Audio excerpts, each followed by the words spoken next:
Hello there, thanks a lot for joining PosterCentral.com's video blog today, and I'm Pete Howard. And look what I'm holding, huh? Members of the Rock and Roll Hall of Fame, of the Vocal Group Hall of Fame, of the Grammy Hall of Fame, winners of the R&B Foundation's Pioneer Award, and an important musical voice in the 60s civil rights movement. Curtis Mayfield and the Impressions, with a poster from 1965, only the year of People Get Ready, my favorite Impression song, so what a sweet time to have a nice concert poster from them. And this one's a fun looker, a standard 14 by 22 inch advertising window card printed before the show, of course, to sell tickets. Now what's interesting is this one does look a little different. You know, it's not, you don't see this kind too often, especially from Tillman.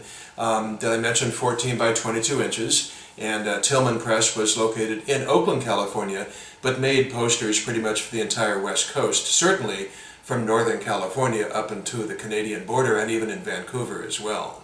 So this one is actually from, as you can see, Portland, Oregon in the Pacific Northwest, the Crystal Ballroom in Portland, Sunday, July 11th, with dancing from 9 p.m.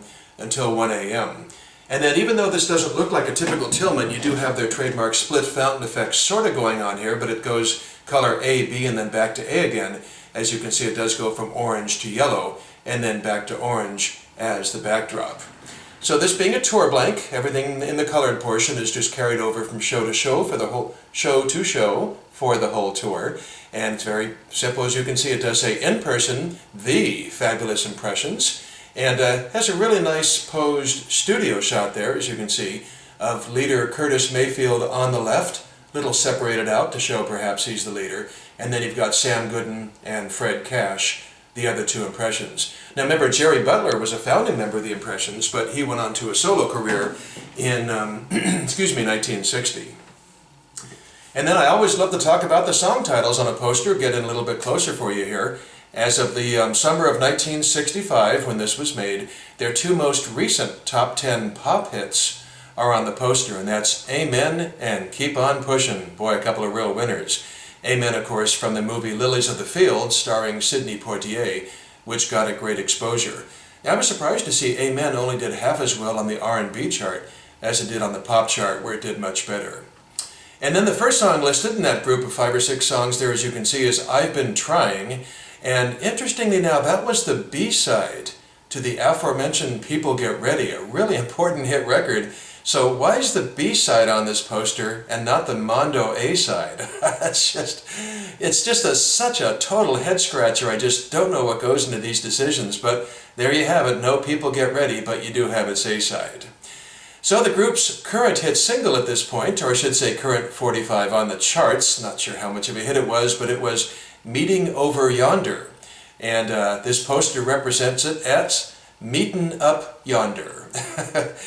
I think, that's kind of our clue right there. It sort of really tells us how little thought perhaps went into picking what songs would go on these very temporary advertising pieces meant to be thrown away the day after the show, and how they were, what little effort went into getting them correct as well. So I wouldn't call it overthinking half a century later, but they way underthought it back then, let's put it that way.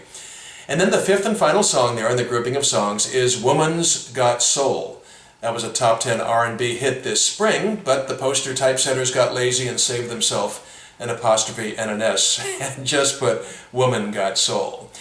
So the Impressions in 1965, interestingly, it would be another, like this time I think 3 years or so, yeah, about 3 years before they would really make a splash on the pop charts again. It wasn't until 1968 that they had their #1 R&B smash, and that was We're a Winner. So obviously it can't be on a 65 poster, but okay, once in a while I have something up my sleeve. You want to see the great song We're a Winner on an Impressions concert poster? Look what's sitting over here, I'll be darned. You just never know where these things are going to pop up. Now this is much bigger, it'll more than fill the frame. But here it is, 1971, so I usually don't touch stuff in the 70s. But obviously for the sake of this, PS of this video of a 65 poster, Wichita, Kansas, this jumbo globe, and it's got 6 songs under their name, with no repeats, by the way, from the previous poster, and it does have the #1 smash on there, We're a Winner. However, if you know your Impressions or R&B history and you look at the picture, you'll realize, whoops, No Curtis Mayfield. That's right, he had left the group in 1970 for a solo career, and so you have 3 other members. But they went on to pretty good success. They had at least another #1 and I think a couple of other top 5 R&B hits. But, you know, for me, Curtis is the man in the impressions. So I go back to my 1965 one, smaller, but more clout as far as I'm concerned. Just love this one. Hope you liked it too. Thanks a lot for coming by, and we'll see you next time for something soon. Bye-bye.